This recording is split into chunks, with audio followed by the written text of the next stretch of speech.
네, 시청자 여러분 안녕하십니까. 2024년은 우리 전북자치도의 바로 원년입니다.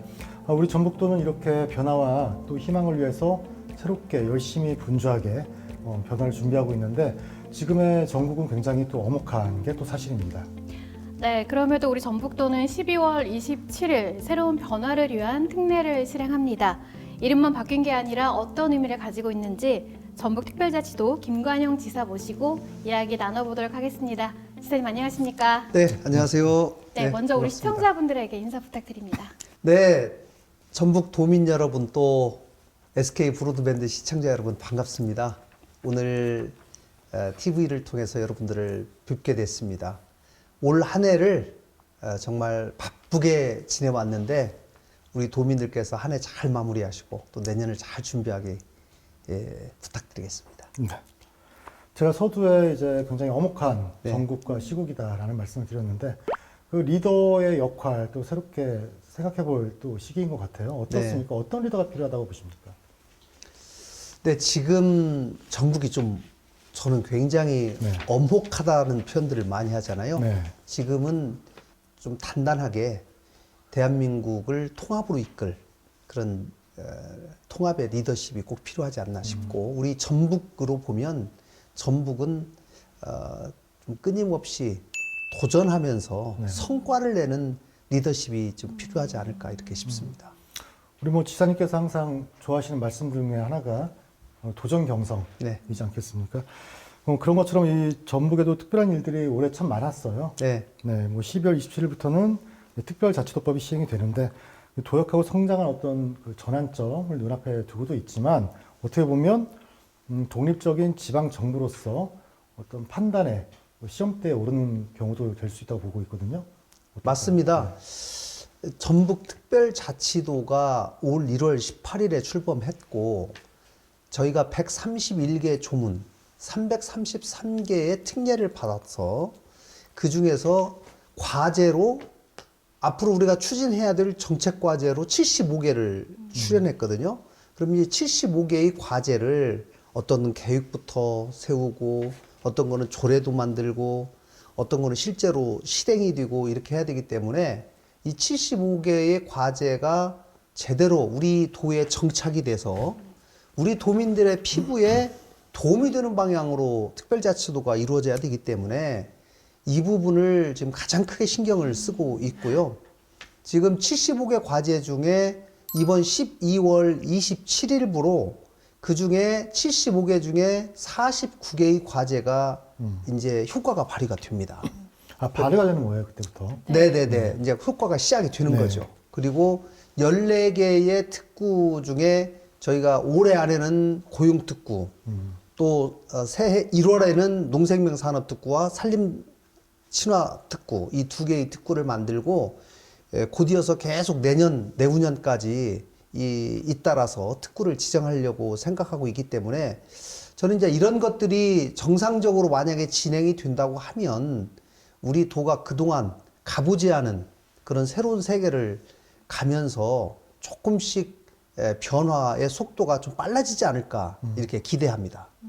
그럼 말씀하신 대로 이 발의되는 특례 중에 좀 가장 기대되는 특례 또는 이 도민들이 조금 빠르게 몸으로 체감할 수 있는 특례는 어떤 것들이 있을까요?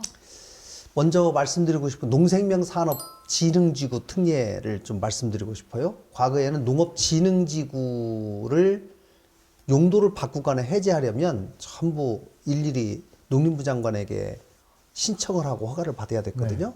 그런데 이제 저희가 농생명산업진흥지구다 이렇게 소위 구역을 설정하면 그 구역 안에서 이루어지는 농지 전용이나 허가라든가 해제라든가 이 모든 권한을 도지사가 가지고 와서 굉장히 신속하게 또 요즘은 농업이 농산물을 생산하는 것뿐만 아니라 한 곳에서 생산, 가공, 유통 또 해외 수출 이런 것까지 한 곳에서 관광까지 이루어지는 소위 6차 산업이 이루어지고 있기 때문에 농지냐 농지 아니냐 이것이 구별이 없어졌어요.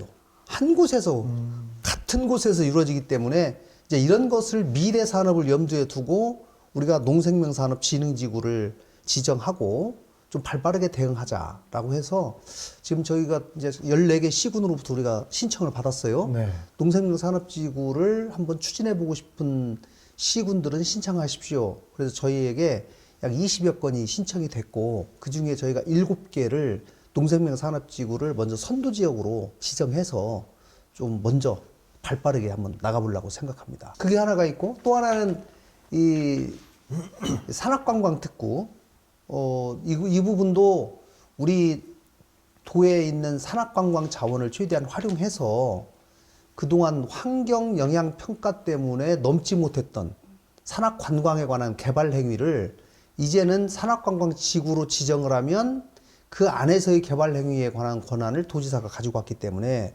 그 부분도 우리가 좀 선도적으로 좀 하려고 이번에는 저희가 3개 정도 선정해서 먼저 좀 속도감 있게 추진해 보려고 생각합니다.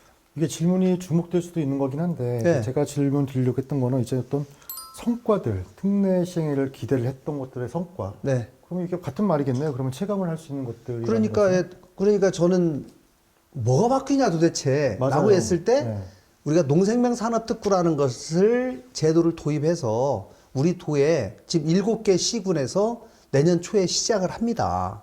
또 산악관광특구도 이번에 3개를 지정해서 내년 초에 시작합니다. 그러면 시작하면 뭐 하는데 그 안에가 개발 행위가 이루어지고 예를 들면은 여러 가지 그런 특구 안에서는 새로운 개발 행위가 일어나는 거죠.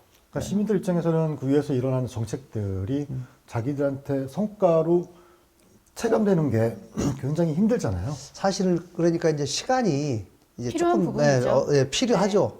이게 농생명 산업지구로 지정을 하고 여기에 사업자가 들어와서 사업을 해서 최종적으로 예를 들면 어떤 우리 도민들이 야 여기 가보니까 여기는 농생명 산업지구는 생산, 가공, 유통, 관광까지 다 되는구나라고 직접 눈으로 확인하려면 그래도 뭐 제가 볼 때는 아무리 빨라도 한 2년 정도는 걸리지 않을까 싶습니다. 2년은 걸린다. 네. 시간이 필요하지만 분명히 미래는 있다는 그럼요. 그런 네, 예. 저희가 뭐 그 좋지 않은 길을 갈 이유는 없잖아요. 네. 예, 지금보다는 뭔가 다른 방식으로 좀 빨리 가보자라는 것이 특별자치도의 핵심 목표니까요. 그렇죠. 네.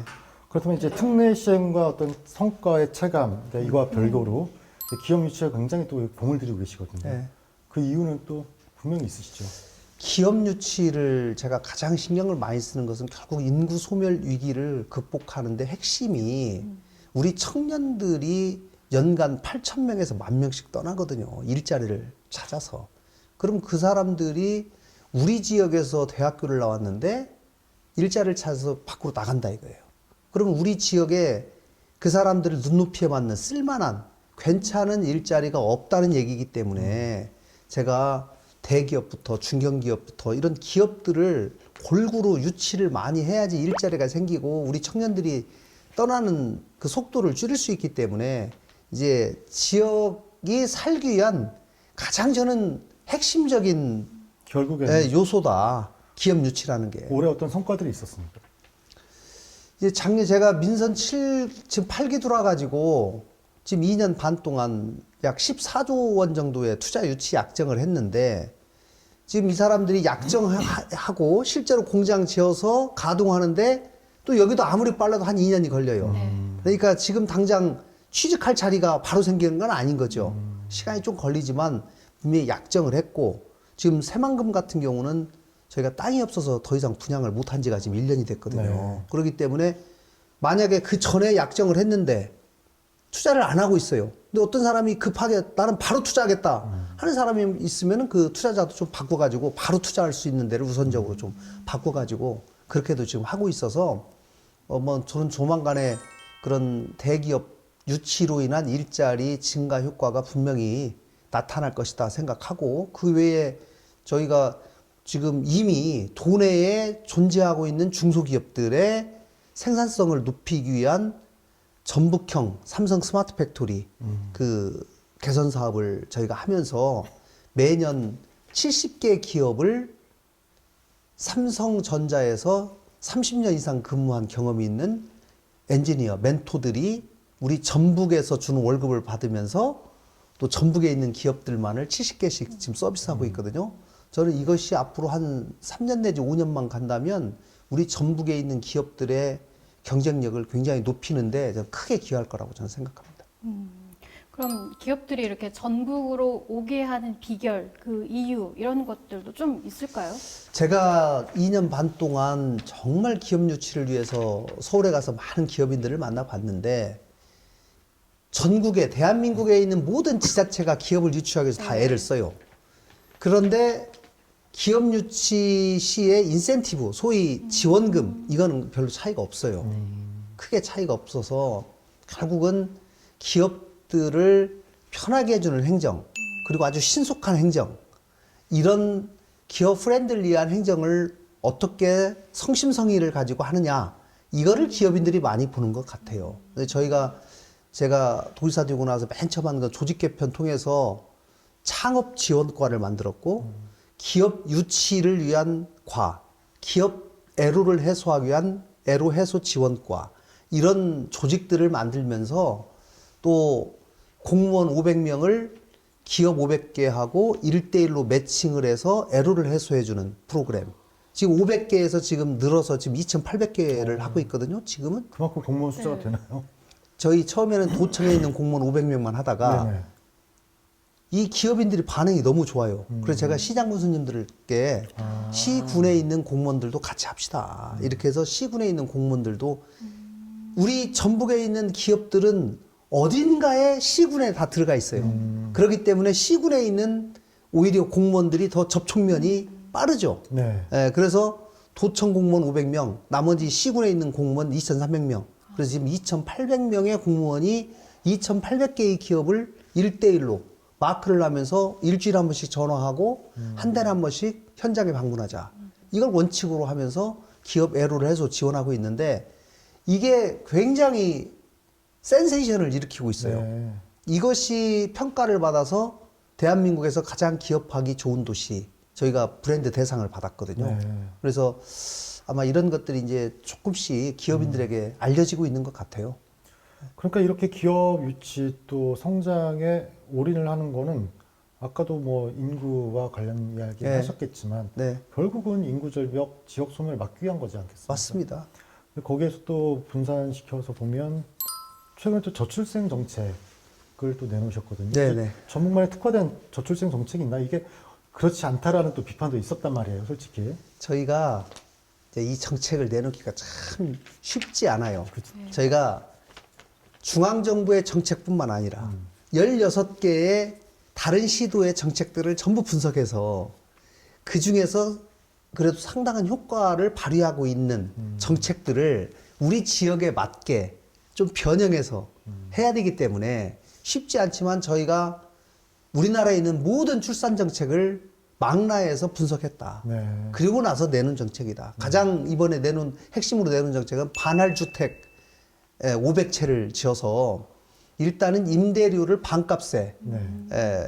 공급을 하고 그 중에 자녀를 한 명이라도 출산하면 임대료를 아예 면제해주는 그런 프로그램을 저희가 냈거든요. 네. 그래서 각 시군별로 아주 신속하게 이거를 시작하려고 생각하고요.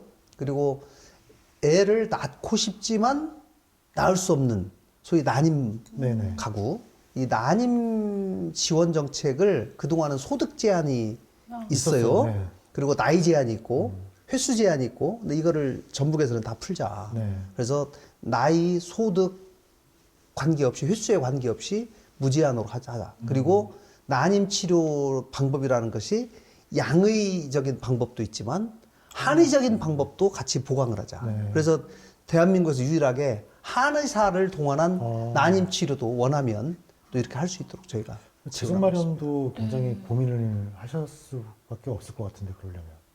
재정 네네. 맞습니다. 이제 그런 여기에 상당한 재정이 들어가는데 뭐 어떻게 해요? 그러나 이게 가장 중요한 일이니까. 가장 근데 중요한 특히 거니까. 저는 자녀를 낳고자 하는 마음이 있는 사람이 못 낳는 경우를 1번으로 해결하면 그거는 굉장히 그렇게 어렵지 않고 할 수가 있는 거거든요. 그리고 빨리 초기에 난임 정책이 성공을 하면 이 난임 시술을 냈다가 성공을 못했을 경우에는 또 재시술하고 재수술하고 하면서 돈이 많이 들어가거든요. 네네. 네, 그러다가 돈이 없어서 포기하게 되는 경우가 많거든요. 맞아요. 그래서 초반에 난임 시술이 곧바로 성공할 수 있는 여러 대책을, 그래서 제가 옛날 국회의원 할 때 난임 휴가법도 제가 아, 대한민국 최초로 발의를 했어요. 5일 동안 휴가를 주자. 난임 시술하는 사람에게는. 굉장히 힘들다고 하더라고요, 그 시술이. 네. 아, 그럼요. 여성분. 과거에는 어디다 얘기도 못하고 네. 주말에 조용히 가서 시술하고 월요일날 출근하고 이랬는데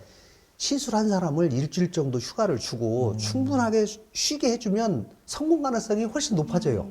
그러면 나라 재정도 전략이 돼요. 네. 본인한테도 좋고. 네. 예, 그래서 그 제 휴가도 대한민국 최초로 제가 법안을 내 가지고 통과시킨 그런. 그러니까 우리 김관영 지사님께서 이 저출생 대책에 대해서는 굉장히 진심을 다하고 계시는 거다. 제가 아무래도, 뭐 네. 그 얘기를 말씀을 드리자면 많은 사례가 있습니다만은 네. 뭐 당장 우리 도에서 지금 당장 하고 있는 인사정책은 육아휴직을 한 사람에게 절대로 불이익이 가지 않도록 육아휴직을 한 사람은 정상 근무한 사람과 똑같이 네. 취급하자라고 하는 인사정책 하나, 또 하나는 우리 도청 근무하는 사람하고 부부가 네. 같은 공무원인데 시군에 근무하는 사람들이 있거든요. 이 사람들을 자녀가 8세 이하 되는 자녀를 가진 젊은 남녀 부부는 2년 안에 무조건 제가 결합을 다 시키라고 했어요. 아, 뭐 같이 살아야지 가정다운 가정을 꾸미고 또 2세도 하나 더 낳고 뭐 이런 것들을 생각할 거 아니겠습니까? 네. 이게 계속 떨어져 살면서 부부간에 주말 부부 해가지고는 여러 가지 한계가 있기 때문에 우리 시군과도 협의가 다 이루어진 거고. 네, 공공부문부터 이 부분을 모범을 보이자. 네, 2년 안에 같이 사는 운동을 하자. 너무 행복할 것 같아요. 전. 네, 좋습니다. 또 올해 가장 또 중요한 성과라고 한다면 이 이야기를 빼놓을 수가 없을 것 같은데요. 그렇죠. 세계 한인 비즈니스 대회 성공, 네, 굉장히 뿌듯하실 것 같기도 한데 조금 지났지만 좀 소회를 들어보고 싶습니다. 사실 저는 참 절박했어요. 음, 작년 8월에 네. 잼버리 대회가 다소간에 파행이 있었잖아요. 네, 저는 실패라고는 생각하지 않습니다. 왜냐하면 여기에 참석한 3만 5천 명의 학생들이 우리 14개 시군을 다 돌아다니면서 너무 행복해 하고 돌아갔어요. 근데 이거는 제대로 보도가 안 됐어요. 보도를 안 하죠, 기자. 네, 그렇죠, 또. 그랬는데 그걸로 인해서 하여간 우리 도민들이 가졌던 마음의 상처가 네. 상당히 있기 때문에 반드시 내년에 올해 있을 세계 한상대회를 유치해서 자존심을 회복하는 계기로 삼자. 사실 유치하는 단계도 정말 쉽지 않았습니다. 저희가 5성급 호텔도 없고 대형 컨벤션도 없는 상황에서 작년 12월 7일에 인천, 제주와 경합해서 정말 어렵게 한 표 차이로 맞아요. 결선 투표까지 가면서 우리가 유치를 했는데 그날 하루 참 굉장히 기뻤고 그 다음날부터 사실 걱정이에요. 이 없는 시설을 가지고 어떻게 이걸 해낼까. 그런데 저는 이번 대회를 치르면서 정말 우리 도민들의 저력을 제가 봤어요. 도민들이 모두 힘을 합해서 이번 대회를 꼭 잘 치러야 내야 된다라고 하는 그 열정이, 정성이 모든 곳곳에 다 보여졌어요. 그날 또 얄궂게 비가 내렸잖아요. 비 오는데 네. 그 전주시의 그 취타대 할아버지 할머니들께서 700m를 비 맞으면서 다 걸어가는데 나는 비 맞으면서도 이분들 앞으로 모실 거다고 하고 다 그 체육관 앞에 도착하고 나서 양쪽으로 전부 도열해가지고 들어가는 입장하는 해외에서 오신 분들에게 다 박수 쳐주면서 하는데 제가 속으로 가슴이 뭉클하고 진짜 눈물이 났습니다. 네. 정말 너무 감사하고 뭐 그것뿐입니까? 그 400여 명의 자원봉사자들이 정말 아침 일찍부터 밤늦게까지 내일처럼 그분들을 다 친절하게 이렇게 안내해주고 이렇게 하면서 그분들이 가면서 그런 얘기를 해요. 나는 이번에 전북이 이렇게 마음이 따뜻한 고장인 줄 몰랐다. 그리고 전북인들의 정성을 보았다. 아, 정성. 정성에 내가 감동했다. 이 얘기를 제가 정말 많은 사람에게 들었어요. 그러면서 참 저도 그동안의 고생이 눈 녹듯이 사라지면서 우리 도민들께 그래도 좀 뭐라 할까요? 보답했다고 할까요? 좀 도리를 했다. 이런 생각이 좀 들었습니다. 뭐 행사도 굉장히 성공적으로 마무리됐지만 특히 이제 성과도 있었단 말이에요. 네, 그동안 22번의 세계 한상대회가 있었는데 네. 그 중에서도 뭐 계약액도 가장 많고 역대급이었다고. 네, 또 상담한 금액도 가장 많고 또 참가한 사람도 대회에 참가한 기업인도 4천여 명으로 많았고 네. 또 방문한 사람도 14,000명 정도 되면서 이렇게 많아서 뭐 모든 수치가 객관적으로 역대 최고치를 기록했는데 저희는 이제 약 그 6억 3천만 불 정도의 이 상담이 있었는데 네. 이것을 어떻게 사후 조치를 강화하고 그분들하고 계속 지속적인 상담을 통해서 계약으로 연결시킬 것인가 여기에 지금 초점을 두고 사후 관리를 지금 철저히 하고 있습니다. 그래서 저희 경제통상진흥원에서 운영하고 있는 통상닥터라는 제도가 있어요.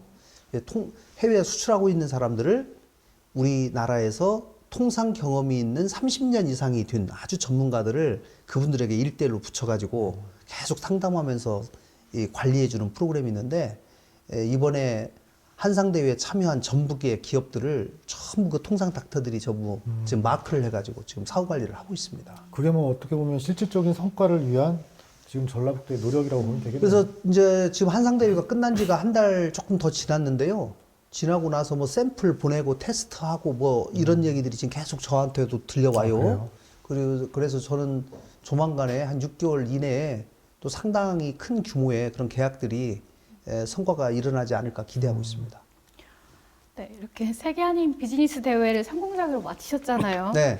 그런데 곧바로 네. 2036년 올림픽 유치라는 프로젝트에 도전하겠다는 뜻을 밝히셨습니다. 지금 벌써 네.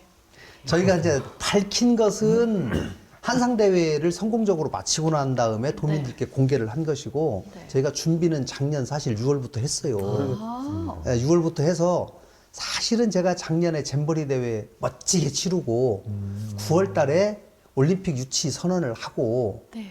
온 국민의 축복을 받으면서 네. 도움을 받으면서 이렇게 한번 해보려고 그랬어요. 근데 잼버리가 그렇게 조금 네. 파행으로 가면서 그 상황에서 제가 뭐 국회에서 국정감사하네 뭐하네 하는데 제가 올림픽 유치하겠다고 도저히 할 수가 없는 상황이어서 내부적으로만 준비를 해오고 이번에 한상대회 마치고 나서 발표는 하자. 그렇게 된 거예요. 그런데 이 올림픽 정식으로 유치 신청서를 11월 12일까지 내도록 대한체육회에서 이미 또 공고가 나왔기 때문에 한상대회는 10월 24일 날 끝났고 유치 신청서는 11월 12일까지 내야 되고 이 사이 기간이 불과 16일밖에 안 남아요. 그러니까 16일 안에 이거를 의원님들한테 설명하고 국회의원님들한테 설명하고 도민들에게 설명하다 보니 기간이 너무 짧고 예를 들면 소통이 부족하다라는 그런 평가를 받게 된 이유입니다. 네. 그러나 제가 또 한상대회를 이렇게 온 도민이 한상대회에 집중해서 발표하고 있는데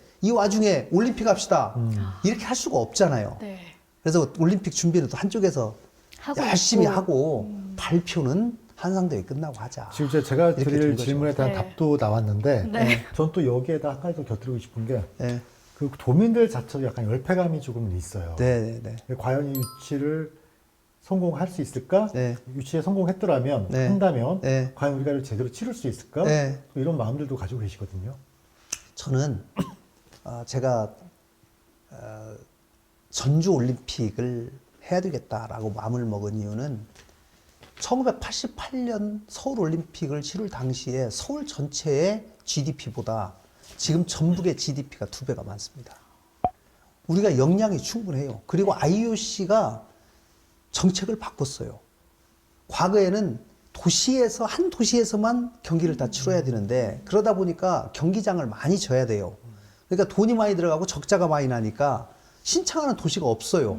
그래서 정책을 바꿨어요. 자, 지금은 공동 개최하고 분산 개최해라. 있는 시설 그대로 써라. 잠깐 임시시설 써라. 이렇게 다 바꾸다 보니까 2036년 같은 경우는 우리가 지금 유치하려고 하는 그 해에는 전 세계에서 지금 12개 나라가 유치 신청을 했군요. 예, 지금 신청을 해가지고 왜냐하면 돈이 되니까 네. 이제는 돈이 많이 안 들어가요. 과거보다 절반도 안 들어가요. 그리고 불가능한 일도 아니고요. 그럼요. 우리 지역 내로 그래, 저도 한정된 게 아니라. 전주시에서 전북만이 치르겠다는 것이 네. 아니에요. 저희가 올림픽 경기가 35개 종목 네. 정도 되는데 35개 중에 우리 도에서 15개에서 20개 정도 하고 나머지는 우리 지역 주변에 있는 1시간 반 정도 이내에 있는 충청도, 남도, 네, 인근 대전, 광주, 대전. 광주 네. 이런 데를 인근을 다 아울러서 저는 전북이 주도하는 비수도권 연대 네. 올림픽을 치르자. 최근에는 는 뭐 거예요. 또 대구 쪽 네. 이야기도 같이 연대한다고 이야기가 제가 있었는데. 지금 전주 대구 고속도로를 지금 하고 도로 계획에 지금 반영하려고 네. 하거든요. 아, 만약에 반영이 되면 우리 목표는 32년까지예요. 네. 그러면서 우리가 36년 월드컵 이 올림픽이니까 네. 올림픽이 결정이 되면 저는 무조건 하리라고 봐요. 전주에서 대구. 그리고 BC가 나오는데도 기여를 할 걸로 봐요. 그러면은 전주에서 그 고속도로가 완성되면 1시간 20분에서 30분이면 가더라고요. 네. 그러면 대구에 있는 과거에 세계 육상 선수권 대회에 썼던 그 경기장도 우리가 쓸 수 있다 이겁니다. 또 서울에 비해서도 전주가 또 전북이 네. 훨씬 경쟁력 있다라는 부분도 있으시죠. 서울은 이미 한 번 했어요. 그리고 대한민국을 알리는 데 기여를 했습니다. 네. 그러나 지금은 문화가 중요하다.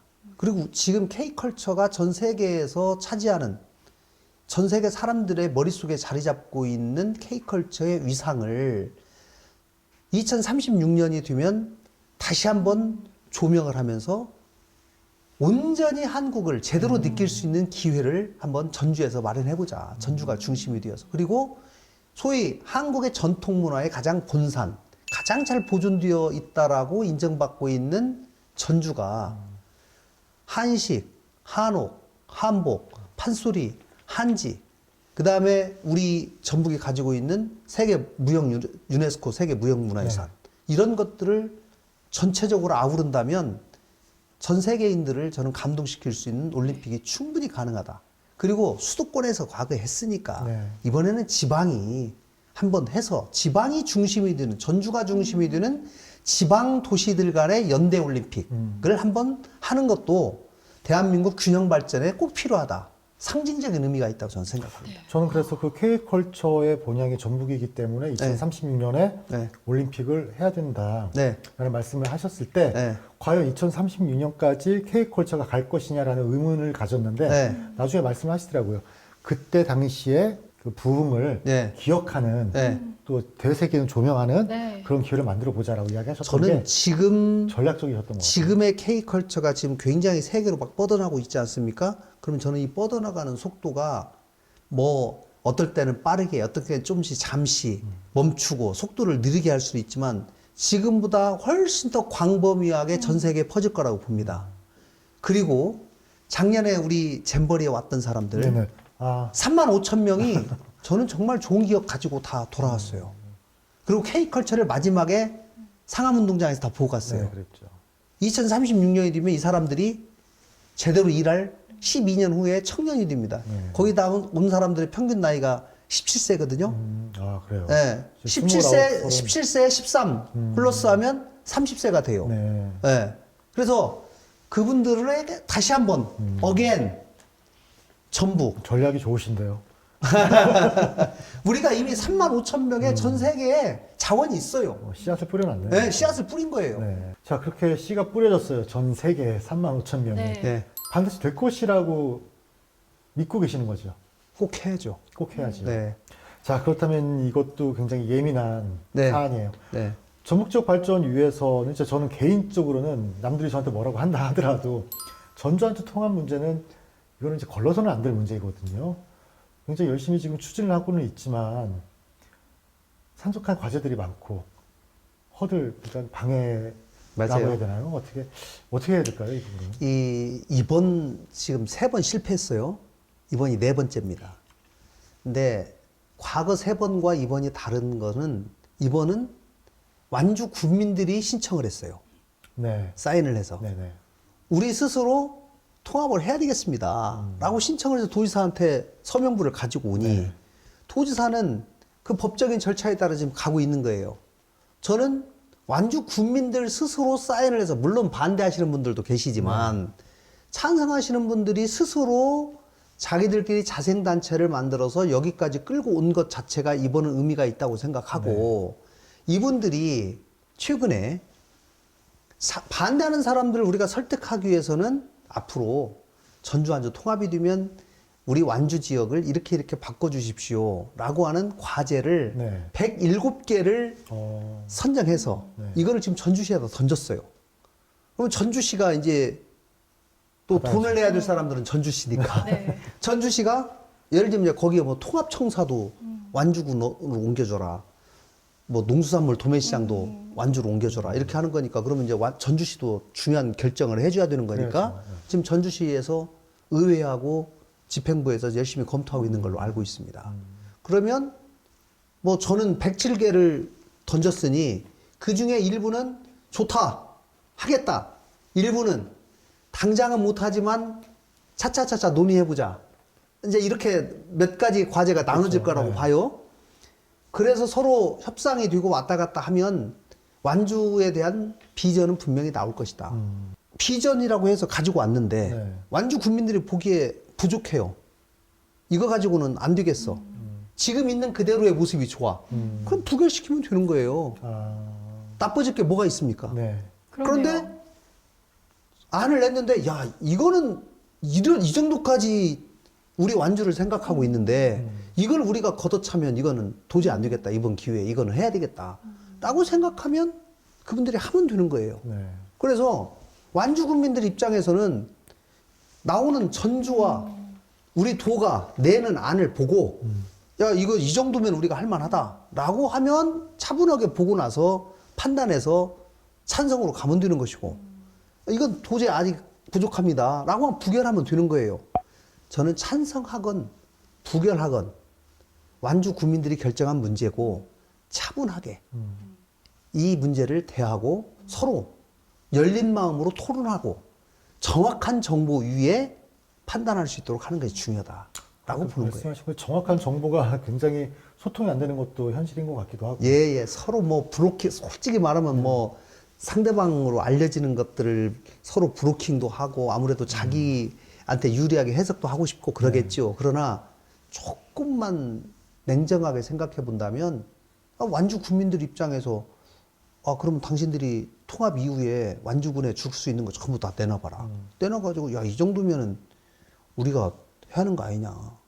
이 정도면 야 이거 이 정도 가지고는 부족해.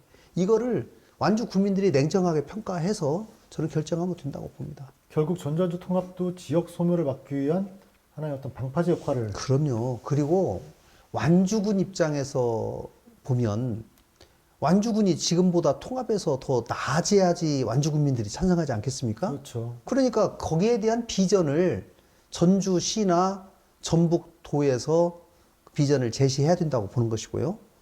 또 뭐 어떤 결과가 나오든 갈등을 최소화하고 그 투표 결과 이후에 완주 국민들 내부의 갈등이 최소화될 수 있도록 하는 그 과정도 중요하다 이렇게 생각합니다. 전전주 통합 관련해 가지고는 전북 또 전주시가 제시하는 안들을 그들이 또 신뢰할 수 있게 네. 뭐 행정 또 도민 도나 이제 시에서도 노력이 또 필요한 것 같아요. 맞습니다. 그래서 이제 지난번에 뭐 청주청원 통합시에 그 예를 보면은 완주군에서 받는 여러 가지 혜택이 통합 이후에도 줄어들지 않도록 보장하는 네. 그 법안을 지금 10년 동안 정했거든요. 네. 근데 이제 이번에 우리는 전북특별자치도법에다가 그 규정을 넣어서 네. 전북도의 조례로 정하도록 되어 있어요. 그래서 그 조례를 지금 우리 도에서 먼저 제정하자. 그러면 그 조례의 내용은 통합을 전제로 한 내용이지만 통합이 되면 그 조례가 발동이 되는 것이고 안 되면 통합이 안 되면 그 뭐 없어지는 조례가는 거고. 폐기되는 거니까 대신에 완주 국민들이 예상할 수 있도록 거기에다가 12년간 그대로 유지되는 것으로 조례에다 못을 박자. 이것이 지금 진행 중에 있습니다. 어떻게 보면은 약간 보장이 되어 있는 게 있다는 거죠. 이제 완주 국- 안심을 약간 할 수 있는 맞습니다. 거죠. 그러니까 어떻게 완주 보면. 국민들이 이제 그런 제가 만나 보면은 그거 어떻게 믿냐. 네. 항상 그게 뭐 한 불안하잖아요. 다음에 또 뒤집어지는 거 아니냐. 뭐 이런 말씀들을 자꾸 하시니까 그거를 좀 조례에다가 이미 못을 박읍시다. 이렇게 한 거죠. 오늘 이렇게 전 지사님을 이렇게 가까이서 뵌 거 오늘 처음인데 네. 전북 특별자치도로 이렇게 바뀌면서 어떤 게 변화되는 거지를 제가 제일 많이 물어봤어요. 네네. 근데 오늘 말씀 들어보니까 아, 이런 모습이 되겠구나 하는 좀 윤곽이 제게도 잡히는 것 같습니다. 이제 마지막으로 우리 도민들에게 네. 이 한 해가 마무리되는 이 시점에 네, 전하고 싶은 이야기 있으면 말씀해 주세요. 올 한 해 전북 특별자치도로 바뀌면서 도민들께서 새로운 희망을 가지셨을 텐데요. 제가 더 앞장서고 더 열심히 노력하겠습니다. 지금 연말에 전국이 사실 어수선합니다. 하루빨리 안정되기를 바라고 또 이 와중에서도 저는 제일 중요한 것은 우리 도민들의 민생이라고 생각합니다. 도지사로서 민생이 안정되고 일상생활이 좀 더 편안하게 이루어질 수 있도록 최선을 다해서 행정을 잘 챙기도록 하겠습니다. 자, 내 말씀 잘 들었으나 고맙습니다. 자, SK BTV 전주방송 파워 인터뷰 전북특별자치도 김광영 도지사와 함께 이야기 나눴습니다. 미래 첫걸음이 시작되는 우리 전북특별자치도 12월을 응원하고요. 또 한 해를 마무리하면서 새롭게 또 시작하는 분들의 용기와 또 그런 분들의 기대, 또 응원의 메시지를 전합니다. 오늘 준비한 이야기는 여기까지입니다. 시청해주신 여러분 고맙습니다.